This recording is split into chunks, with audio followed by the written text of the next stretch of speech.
Voilà, là, il y a des questions qui portent pour l'instant plutôt sur, comme c'était prévu d'ailleurs, enfin prévu, ça avait été anticipé, je veux dire plutôt, tout à l'heure par Patrick, les questions portent davantage sur la deuxième intervention. Alors, il y a des remarques un peu générales et une ou deux questions. Alors, je crois que Yves Zarka est intervenu à plusieurs reprises pour au début de l'intervention, dire qu'il y avait sans doute, c'est une fausse question, il me semble, M. Zarka, mais qu'il y a une part de conformité à des attentes des adultes dans ce qui a été produit comme réponse par les élèves. Il y a un sentiment de conformité. Évidemment, on leur a tellement répété que l'école, ça servait pour plus tard, que vraisemblablement, mais les, les intervenants peuvent répondre à ma place. Effectivement, mais Bernard Desclaux aussi est intervenu pour dire que les questions étaient très générales et non situées, ce qui fait que ça rendait sans doute l'interprétation des réponses plus difficiles et les ça dépend plus nombreux. Jean-Pierre Vérance fait remarquer qu'il n'a pas été fait référence du tout aux autres dans le questionnaire, dans l'enquête, au personnel non enseignant de la vie scolaire, par exemple. Ni les élèves, ni les questions étaient peu centrées effectivement sur ces aspects, mais la vie scolaire n'a pas été évoquée, donc ni dans les questions, ni dans les remarques des élèves. Bon, donc, vous notez ça, hein, chers collègues et amis de la maison pédagogie, pour euh, éventuellement commenter mes propres commentaires. Euh, alors, des questions comme celle d'André Robert, qui est est-ce que vous avez des propositions qui concerneraient l'incompréhension, enfin, donc pallier l'incompréhension ou essayer de qu'elle soit moindre concernant l'évaluation, les modalités d'évaluation que ressentent les élèves, cette incompréhension, qui donc pour André sont sans doute source de troubles, indéniablement. Donc oui, un commentaire aussi d'Yves Zarka, c'était concerné qu'il est difficile pour les élèves sans doute de proposer des changements quand on n'a pas connu autre chose, d'autres manières de faire l'école, et changer de modèle n'est pas simple.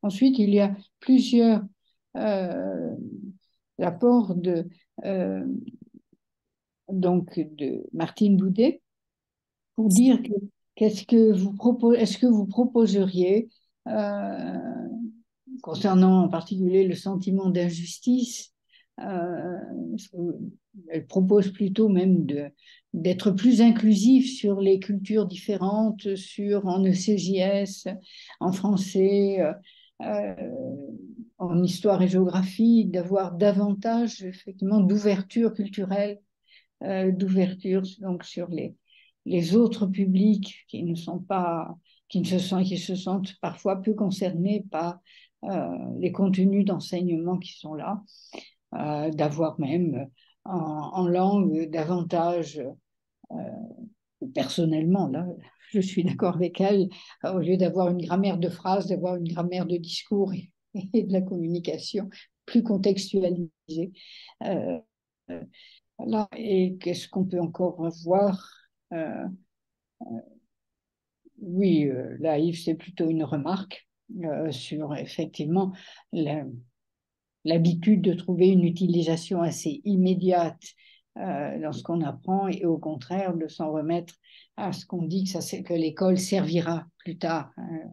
Il y a ce hiatus, dit-il, entre la formation générale et la formation pro qui nous a été évoquée dans la première communication, qui était donc entre qu'est-ce qui va servir tout de suite et qu'est-ce qui sert plus tard, l'école servant plus tard et au contraire la formation professionnelle étant plus centrée sur ce qui peut être utile.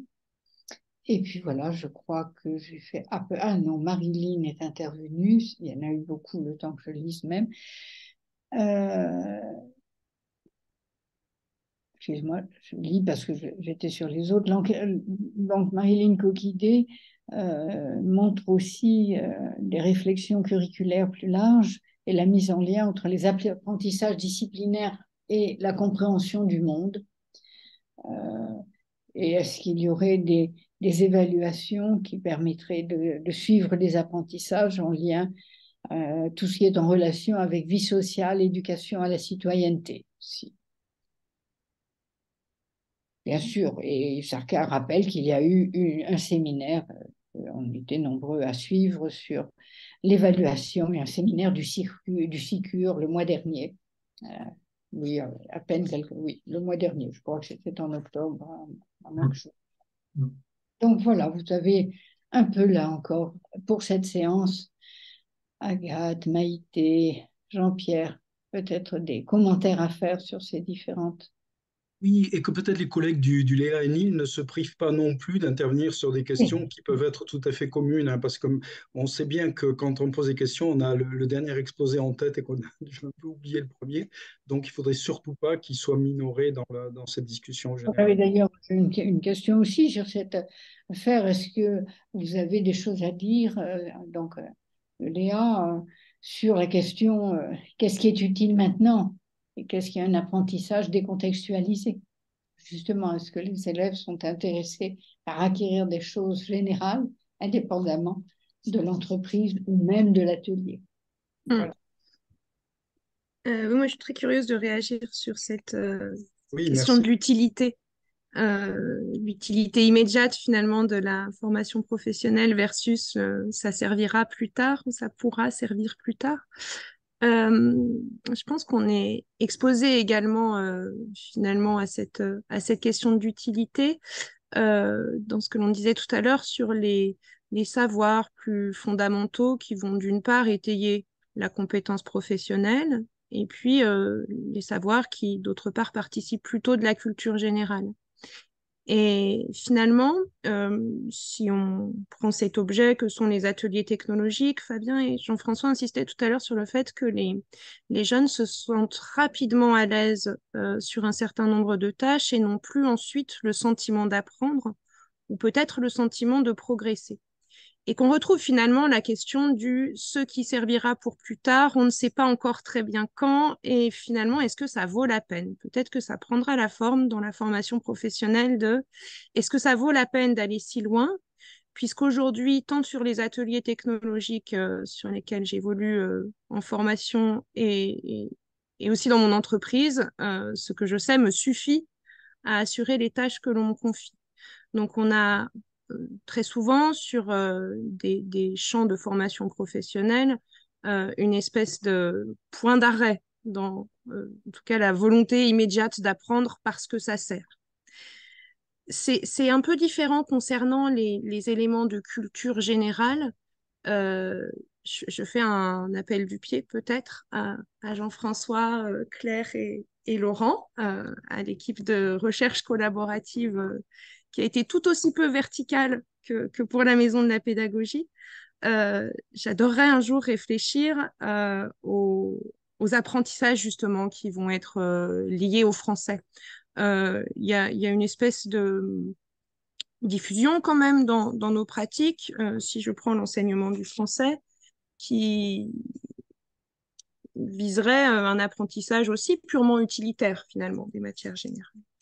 Et si la recherche collaborative nous a appris quelque chose, c'est qu'il faut prendre le temps, ne pas lancer 36 projets ou 36 idées en même temps, prendre le temps de l'observation.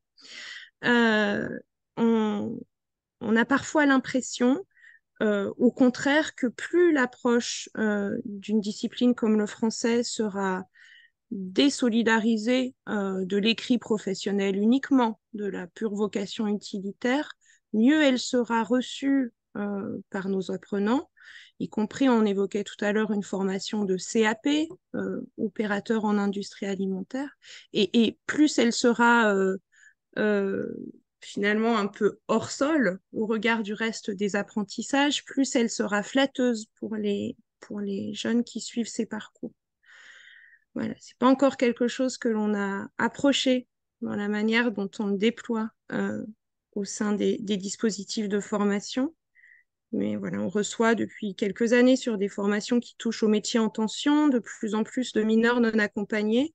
Et on sent vraiment qu'en complément d'un premier apprentissage en français, langue étrangère, qu'ils ont souvent suivi en amont de leur arrivée dans notre centre de formation, il y a cette valeur de la belle langue française en dehors de mon CV, de ma lettre de motivation, de mon entretien et de ma vie professionnelle, euh, qui semble être dans les attentes des personnes que l'on accueille.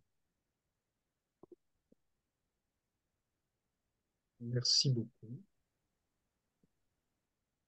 Je veux bien poser une question si c'est Tout à possible. fait. Oui, bah juste, alors ça ne vous étonnera pas, c'est évidemment la formation professionnelle vers laquelle je vais me tourner, compte tenu de mes préoccupations habituelles. Euh, j'ai eu l'impression en lisant le mémoire qui accompagnait votre travail, qu'un des problèmes que les élèves ont rencontrés pour s'inscrire dans un sens global des savoirs, c'est des registres de langue assez différents des Oui. différents formateurs qui leur posaient un problème, alors sans doute de vocabulaire, mais pas seulement, parce que ça c'est ma pratique d'ancien PLP qui me le fait dire, s'habituer à des registres de langue différents, parce que le prof de français ne parle pas comme le prof de maths, qui lui-même ne parle pas comme le prof d'atelier, qui lui-même ne parle pas comme le moniteur technique dans l'entreprise. Ça oblige à une souplesse qui n'est pas du tout simple pour des jeunes. Est-ce que c'est vrai ça? Est-ce que vous l'avez bien ressenti? Est-ce que c'est moi qui fantasme des souvenirs de PLP ou est-ce que j'ai cru lire ça quand même dans votre texte? Enfin, dans le mémoire de maîtrise, en tout cas, de master, pardon. Mm. Je n'ai plus en tête le verbatim dans le mémoire, mais oui, c'est vrai, malheureusement. La langue diffère parfois entre le formateur, le moniteur, le maître d'apprentissage, y compris sur des thématiques qui sont au cœur de cette formation professionnelle. Peut-être, en effet, le formateur s'est approprié la langue du référentiel et va parler de plan de maîtrise sanitaire. Et puis le moniteur qui va avoir entre les mains un travail d'alternance ou un TD qui est proposé sur cette question, va dire. Alors, ce qui est très intéressant, c'est que, et ça c'est peut-être un apport des projets successifs, les moniteurs s'autorisent beaucoup plus aujourd'hui à questionner les travaux qui peuvent être confiés quand ils n'ont pas été montés en collaboration formateur-moniteur. Dis, mais en fait, pour moi, ça veut rien dire, ton truc de plan de maîtrise sanitaire, moi, je l'appelle autrement. Et il y a toutes les chances pour que, voilà, dans l'entreprise, on dise démarche HACCP parce qu'il s'agit bien de ça. Et on est confronté quand même à une demande, même à une vraie pression de raccourcissement des parcours de formation. Je trouve que c'est une question parce qu'il y a ce temps d'apprentissage de la langue des uns et des autres qui demande à nos apprenants de jongler terriblement. Donc, il faut qu'ils s'autorisent à questionner qui a bon. Et souvent, dans un premier temps, celui qui a bon, dans une formation par apprentissage, c'est le maître d'apprentissage. Il a bon, il a autorité sur tout ce qui est de l'ordre du réel. Et oui, c'est un vrai frein. Alors, si je posais cette question, c'est parce que ça renvoie aussi, me semble-t-il, je me permets, hein, Mm. j'enchaîne, mais arrête ici.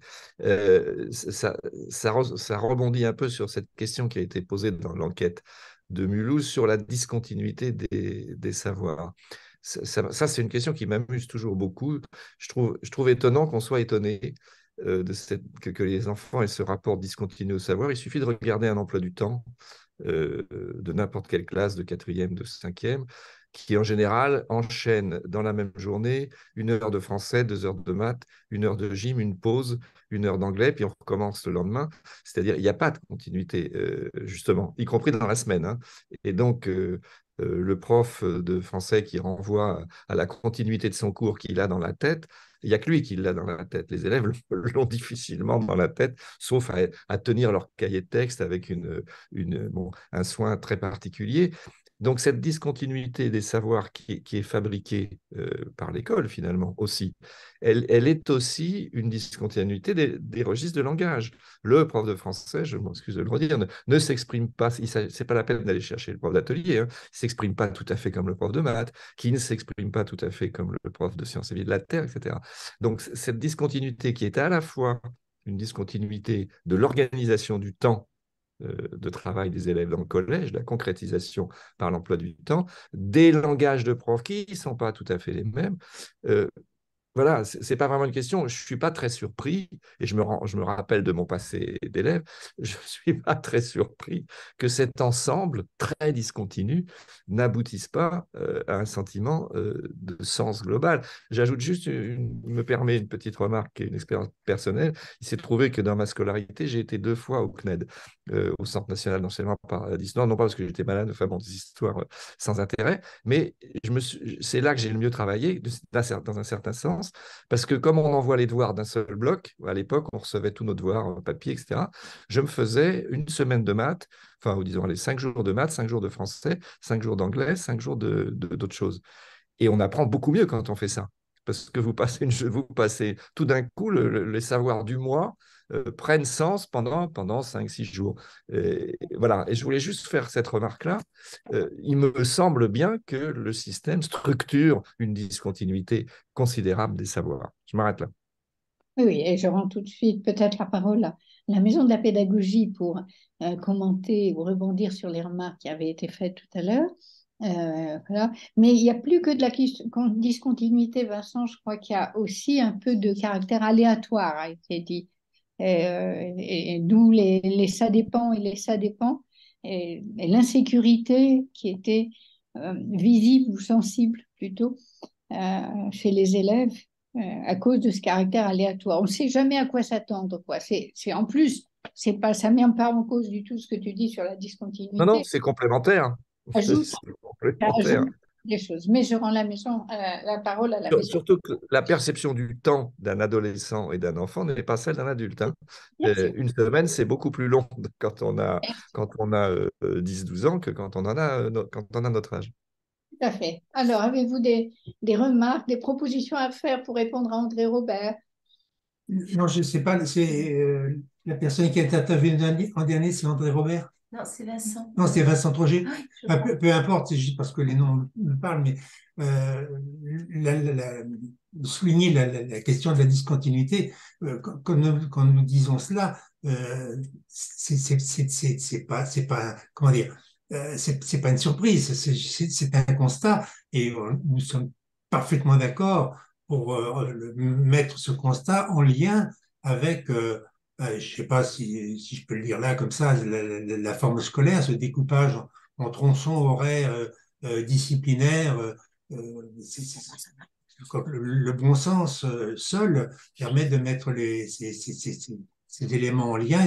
Et comme ça a très bien été dit, je n'ai rien de plus à rajouter là-dessus, ça ne peut que contribuer à cette discontinuité. Quant au côté aléatoire, c'est aussi parce que justement d'une séquence à l'autre, d'une heure à l'autre, l'élève ne sait pas ce qu'il va trouver, il ne sait pas si le prof, ce jour-là, il est de bonne humeur. Là-dessus, moi aussi, j'ai des souvenirs cuisants en tant qu'élève. C'est un monde, à un moment, quand on a un petit peu réfléchi de façon un petit peu globale au résultat de notre enquête, on a employé le mot chaos. Peut-être que pour l'élève, l'école, le collège peut apparaître comme un chaos dans lequel il faut arriver à se dépatouiller. Peut-être le mot est certainement fort, tant plus qu'il y a des élèves qui s'en tirent bien.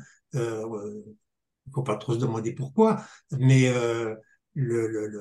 ce côté aléatoire, ce côté discontinu, mis bout à bout, ça contribue quand même largement à cette difficulté à donner un sens global à l'école et plus particulier aux différents apprentissages scolaires. Là-dessus, après, nous, ce qui nous intéresse après en termes au niveau de la maison de la pédagogie, c'est de renvoyer cette image aux gens qui voudront bien venir participer à notre rencontre débat et peut-être au-delà pour poser des questions et qu'est-ce qu'on peut faire. C'est le rôle de la pédagogie après. Là, pour l'instant, dans notre quête, on a joué un petit peu, on a joué aux chercheurs. Peut-être qu'on s'est trompé. J'ai bien entendu les remarques. Il y a des domaines que nous n'avons pas abordés, vie scolaire, des choses comme ça, parce que dans un questionnaire que nous avons fait passer à raison d'une demi-heure par élève, et une demi-heure, c'est pas long. Bon, la durée est subjective là aussi quand on fait passer un questionnaire. Bon, on ne pouvait pas aborder tous les points. Ce moment-là, c'était plus à notre portée. Et puis, l'intérêt, c'est de pouvoir le reprendre et s'il y a des gens que ça intéresse, de pouvoir de travailler telle ou telle question. Je pense que les pistes sont là. Hein. Par rapport évidemment au travail réalisé, présenté par les gens de La Roche-sur-Foron, on est sur deux approches très différentes, même si j'ai entendu des éléments qui résonnent très fort, hein, en particulier la question de réflexivité. Il y a là un travail qui me semble très intéressant parce que la réflexivité, c'est l'inversion du temps scolaire. Le temps scolaire qui est constamment dirigé vers l'avant. On revient rarement en arrière, si ce n'est dans des évaluations qui, la plupart du temps, n'ont pas de sens, alors que pour moi, la réflexivité, c'est ce retour en arrière, et c'est là où on peut aussi travailler la question du sens. Et si je peux compléter juste ce que je trouve intéressant aussi par rapport au travail qu'a fait l'établissement d'Enilv, c'est ce qui m'interpelle quand même, c'est que visiblement, donc en quatrième, ils ont visiblement du mal à passer, ben c'est une expression que je pique au groupe d'avant, du faire au comprendre. Et puis on se rend compte qu'en post-bac, ben, ils sont sur la même problématique, c'est que c'est pas évident du tout pour eux de spontanément passer du faire pour faire au comprendre. Et ça rejoint un petit peu ce qu'on a voulu dire, le fait d'être, voilà, de faire le prof qui nous demande de faire ça, on fait, en pensant pour un certain nombre d'élèves visiblement qui se sont acquittés de la mission qu'on leur avait donnée et d'arriver à comprendre, donc en fait être un simple exécutant et puis arriver à apprendre pour savoir faire, ce qui va permettre d'accéder à l'autonomie. Donc je trouve que c'est quand même très intéressant de voir comment, avec des élèves de quatrième, alors qu'on ne s'était pas du tout concerté avant et que voilà, on est sur des publics et des domaines complètement différents, ben, on arrive quand même un peu sur les mêmes conclusions. Et qui n'ont rien non plus, je trouve, d'extraordinaire quand on enseigne. Hein. Quand on essaye de comprendre pourquoi ça bloque chez les élèves, assez rapidement, on arrive sur ces questions-là. Hein. Mais voilà, moi, je trouve que c'est quand même intéressant d'avoir travaillé sur deux publics complètement différents, dans des univers complètement différents, et on se rend compte que on bloque sur les mêmes choses quand même. Sur les évaluations, vous avez des choses à répondre, à proposer à André Robert, Jean-Pierre, Agathe, Maïté? Alors, est-ce qu'on peut, parce que je suis désolée, Est-ce j'ai que un vous petit pourriez nous redonner cerveau. la question? Mais la question, c'était, compte tenu de ce que vous avez dit sur l'incompréhension, enfin ce que vous avez dit, ce que les élèves ont dit et que vous avez rapporté, sur l'incompréhension des modalités évaluatives, en quelque sorte, des enseignants, et qui jettent un trouble, hein, quand même, qui en rajoute un, tout au moins. Est-ce que vous auriez des propositions à faire sur comment s'y prendre pour que ce soit plus clair, enfin, Je pense plus que intelligible pour les élèves, tout au moins? Je pense qu'à ce stade, c'est pas ce qu'on a voulu faire, c'est-à-dire être dans une prescription de choses et d'attitudes à avoir en classe pour les enseignants. Je précise que je suis pas enseignante, donc je me verrais très mal donner des conseils que je ne pourrais même pas tester moi-même. Mais en tout cas, ce qu'on remarque et ce qu'ils disent, c'est que ils ont des barèmes qu'ils n'arrivent pas à comprendre et qui les aideraient aussi à pouvoir, entre parenthèses, je pense, s'auto-évaluer si j'extrapole un peu. Et ensuite, ils ont les difficultés à réinvestir pendant l'évaluation ce qu'ils pensent avoir appris. Je dis pensent parce qu'en fait, ils sont déçus du résultat qu'ils peuvent avoir et ils ne comprennent pas ce qu'ils n'ont pas réussi à apprendre en amont pour avoir une bonne note. Ils disent même quelquefois, hein, je crois à l'une ou l'autre reprise, c'est qu'en fait, ils n'ont pas eu la note qu'ils pensaient avoir. Pourtant, ils ont appris et pendant de longues heures. Donc là, c'est vraiment quelque chose de comment on apprend, comment on fait pour apprendre, pour que ça fonctionne à la fin. Et du coup, au-delà de la note, souvent l'appréciation qu'ils peuvent avoir de l'enseignant, elle n'est pas suffisante pour pouvoir comprendre ce qui s'est passé au moment de l'évaluation.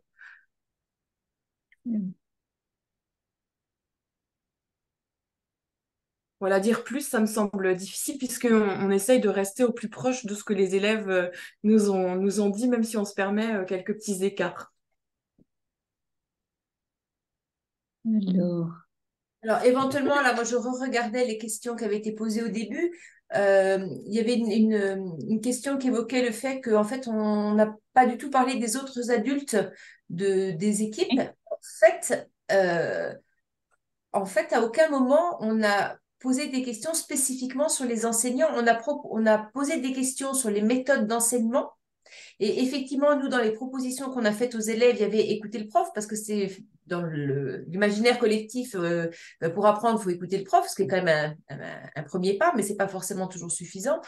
Donc, c'est vrai qu'à aucun moment, on a récolté grand-chose. Par contre, c'est pour ça que dans le point sur le respect, la notion de respect, on avait bien dit que c'était un sentiment de respect de la part des adultes du collège, parce qu'ils nous ont évoqué effectivement les surveillants et les surveillants, les jeunes qui travaillaient en collège. Donc, c'est vrai qu'on n'a pas parlé plus, mais on n'avait pas, nous, posé de questions pour avoir des informations. Et puis, on n'avait pas assez de réponses pour pouvoir extrapoler. Et puis, je me souviens aussi qu'il y avait une question. Alors ça, nous, on en a largement débattu au sein de la Maison de la Pédagogie sur la conformité des réponses, effectivement, et entre autres, pourquoi est-ce qu'ils vont à l'école? Oui, c'est quand même nous qui leur avons fait les propositions au départ, on est bien d'accord, et on en a largement débattu, c'est que forcément, eux se retrouvent au collège à répondre à des questions sur le collège. On a bien conscience qu'on n'aurait peut-être pas forcément eu les mêmes réponses si ça avait été des questions complètement ouvertes qu'on leur aurait posées dans un club de sport. Ça, sans aucun doute. Sans aucun doute. Mais comme on a essayé de rester au plus près de ce que les élèves ont pu nous dire, on vous a présenté les résultats de ce que les élèves nous ont dit. Donc, c'est pour ça qu'on est avec des résultats qui sont parfois surprenants. Alors, il y a Bernard Desclos qui vous demande quand même si la question de la discontinuité, enfin, je ne sais pas si c'est une vraie question, mais est-ce que la discontinuité est-elle d'ordre pédagogique ou institutionnel? Une remarque intéressante de Jean-François Métral aussi sur le fait que Oui, c'est tout à fait. Oui. quand Vas-y. quand les mêmes savoirs, hein, c'est une question didactique assez fréquente aussi, sont des objets d'enseignement ou sont abordés sur le plan de leur utilité en tant qu'outil. Il est évident qu'on a aussi une discontinuité si le passage de l'objet à l'outil n'a pas été travaillé sans doute. Oui, objet de culture. Ils sont présentés comme objet de culture ou comme outil. Et ça fonctionne aussi dans l'enseignement technique. C'est bien ça qui est intéressant. Et on retrouve exactement le prof d'anglais qui soit fait de l'anglais pour apprendre à acheter une baguette à Londres. Enfin, il n'y a pas une baguette, mais un pudding à Londres. Et puis, le prof d'anglais qui veut aborder la civilisation britannique ou américaine à travers l'enseignement d'anglais. C'est le même problème. Est-ce que je peux poser une question sur l'anglais, justement? Ça m'a beaucoup surpris que ce soit, je parle à la Maison de la Pédagogie de Mulhouse, que ce soit la première discipline présentée comme étant un savoir intéressant. Ça ne vous a pas étonné? Enfin, je ne sais pas, pourquoi l'anglais? Et je partage l'étonnement D'accord. très, très spontanément. Et c'est l'anglais, effectivement. Oui. Alors moi, je pense de façon très... là, c'est vraiment un titre en tant qu'individu. Moi, je pense que c'est entre autres par les réseaux sociaux et les jeux qui peuvent Voilà, j'aurais dit ça aussi, mais bon.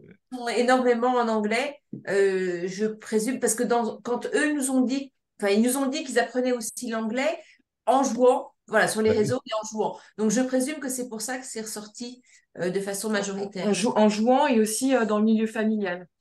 A Ouais. priori, l'anglais se pratique beaucoup au sein des familles et avec les parents. Mais il y a la musique aussi, les chants, je pense, ils sont Voilà. dans cette culture-là.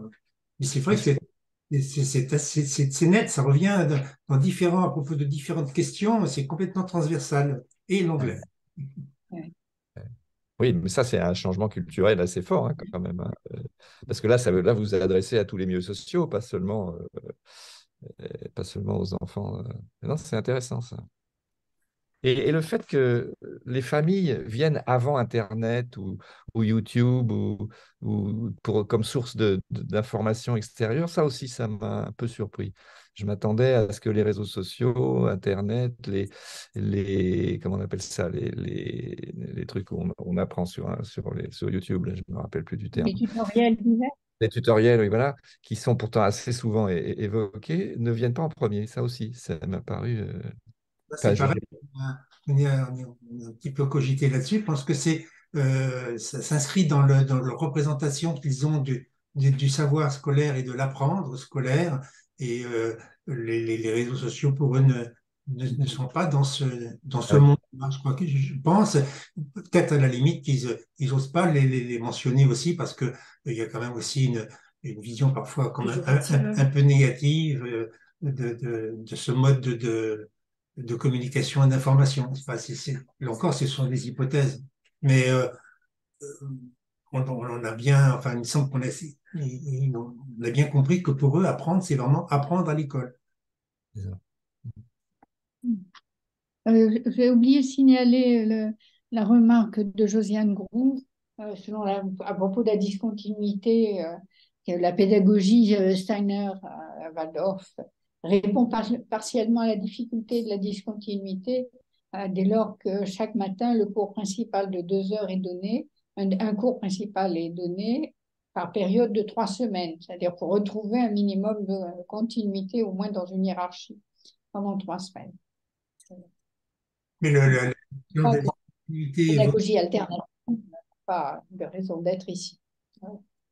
la, la, la question de la discontinuité pédagogique ou institutionnelle, je crois que ça a été souligné tout à l'heure, c'est quand même largement institutionnel avec le, le cloisonnement horaire, disciplinaire, pédagogique, je sais pas. Oui. Et ça, c'est une vraie question de curriculum aussi, hein, Ah oui, d'organisation. ah oui, ah oui, ah oui. Oui, je crois que justement, la question de Bernard Desclos appelle une réponse, de mon point de vue, de caractère curriculaire, parce que se demander si c'est l'institution ou si c'est la pédagogie au sein d'une institution, et forcément, il y a une imprégnation de l'une par l'autre, et une responsabilité de l'institution et de ceux qui la portent et qui la font vivre jour après jour, dans la façon de présenter le temps, hein, des apprentissages, et qui est un temps assez largement fragmenté et qui, je crois, est une des caractéristiques de notre curriculum. Donc, c'est là, je crois, enfin, ce que veut être notre démarche, c'est d'aller regarder au-delà des programmes, au-delà des séquences, au-delà de la scission entre vie scolaire, vie d'apprentissage, etc., de regarder qu'il y a quand même une espèce de lame de fond. Je crois que c'est l'intérêt de ce questionnaire pour moi, euh, qui d'une certaine manière corrobore des choses qu'on savait déjà. Si on lit d'excellents auteurs comme Anne Barrère, quand elle a travaillé sur le travail des lycéens, on voyait bien que le déficit de routine était quelque chose qui caractérisait ces élèves qui ne savaient pas trop, qui s'enthousiasmaient pour une discipline une année parce qu'elle était portée par le prof, ou après une interrogation écrite qui avait donné un mauvais résultat, qui décidait d'abandonner. Voilà. Cette espèce un peu de chaos, en effet, hein, comme l'a dit Jean-Pierre tout à l'heure. Donc ça corrobore des choses qu'on savait déjà, mais l'intérêt, me semble-t-il, c'est de l'avoir globalisé autour du sens pour les élèves et pour les élèves de collège et d'une tranche d'âge particulière. Là, une espèce de coupe que ça permet à travers des résultats de recherche, encore une fois, qu'on connaissait, mais qui sont déployés dans des directions qui globalisent moins les choses.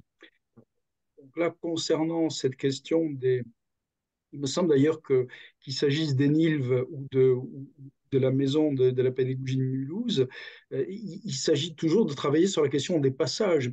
On voit bien que le fait de mettre des élèves dans des activités de travaux pratiques, on va dire de manipulation de technologies, ne suffit pas à construire le sens qui permet d'accéder à des savoirs réflexifs. Et souvent, voilà, ce sont de fausses bonnes idées de dire on va mettre les élèves dans la nature ou au contact de difficultés. Imaginez qu'ils vont d'eux-mêmes scolariser les choses qu'on leur soumet. Et là, il y a vraiment c'est pour ça que je parle d'étayage, hein, une responsabilité, un engagement fort, je crois, de l'institution et des pédagogues à essayer de construire ça pour s'appuyer. Moi, c'est ce que je trouve tout à fait optimiste dans l'enquête Mulhouse, c'est que les élèves identifient sous le terme d'apprentissage et de savoir des choses qui ne relèvent pas seulement des savoirs scolaires, mais qui sont une envie d'apprendre en général du monde et que ce goût-là n'a pas encore été définitivement tué par l'école ou par d'autres institutions ou d'autres moments de la vie. Là, il y a du travail pour arriver à comprendre cette lame de fond curriculaire, hein. Des gens comme Muriel Darmon ont montré le rôle du temps, hein, dans les apprentissages, comment les classes préparatoires en particulier, qui, je crois, dictent pour partie, hein, vers l'amont la manière d'apprendre, sont une vision du temps, hein, relativement peu réversible. On ne peut pas prendre de ses erreurs parce qu'on n'a pas le droit de refaire. Enfin, tout ça, c'est des choses structurantes auxquelles on ne pense pas spontanément quand on regarde le système scolaire et ses difficultés, mais que je crois qu'en quête sur le sens, réfractée par des élèves, une poignée d'élèves qui n'est pas statistiquement représentative, hein, vous le dites, et ça sera affiché sur le site, hein, néanmoins apprend des choses sur ce monde assez éclaté dans lequel ils réussissent à vivre, mais avec une intensité qu'on pourrait souhaiter plus forte d'implication de leur personne dans les apprentissages et les gratifications qui vont avec.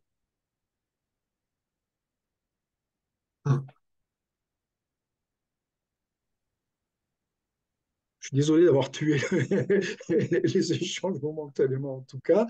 Euh, Nous approchons de la fin. Alors, nous ne sommes pas du tout statutairement obligés d'aller jusqu'à 17h. Hein, il est 48. Si quelqu'un a encore des questions à poser, des interventions à faire, ils sont les bienvenus. Pour moi, pas une question, mais une observation suite à ce que vous venez de dire. Quand j'ai été enseignante, j'ai eu on avait comme objectif de travailler entre les enseignants pour travailler un certain thème dans les différentes disciplines au même moment. Hein. Donc cette continuité dont il était question tout à l'heure pouvait vivre, hein, et donner sens. C'est le cas. Ça se pratique encore, dans l'enseignement du premier degré en particulier. Mm. Oui. Et c'est bien de l'entendre.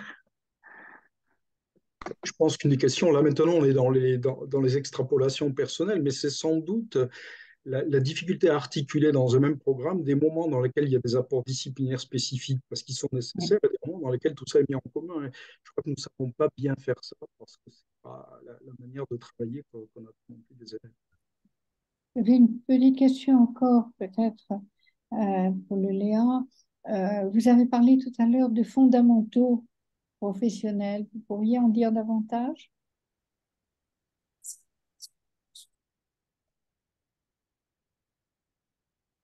Oui, en effet, fondamentaux, comme ils sont donc, présentés dans les programmes de formation et également comme ils sont attendus sur les postes de travail pour les formations qui déboucheraient assez rapidement sur un recrutement dans une entreprise donnée.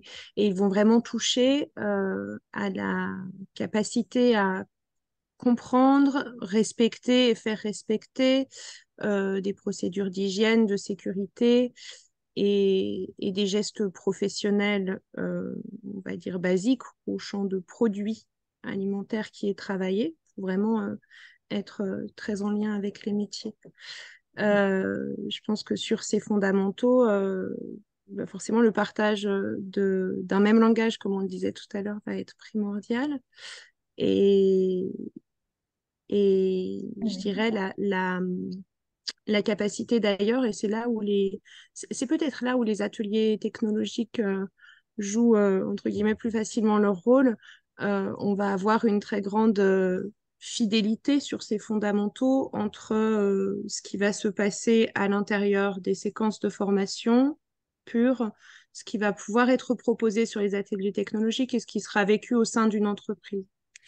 C'est peut-être un socle sur lequel peut-être que ça témoigne du fait que les attendus de chacun ont été très clairement partagés et qu'on arrive justement à combiner toutes les approches. C'est nommé comme tel, c'est une catégorie nommée comme telle. Non, c'est pas nommé systématique. Il y a des référentiels dans lesquels ça l'est, si je pense au CAP agricole. Oui, on va insister sur cette notion de fondamentaux. Il reste en première approche sur des diplômes d'un niveau plus élevé, mais sans être nommé comme tel.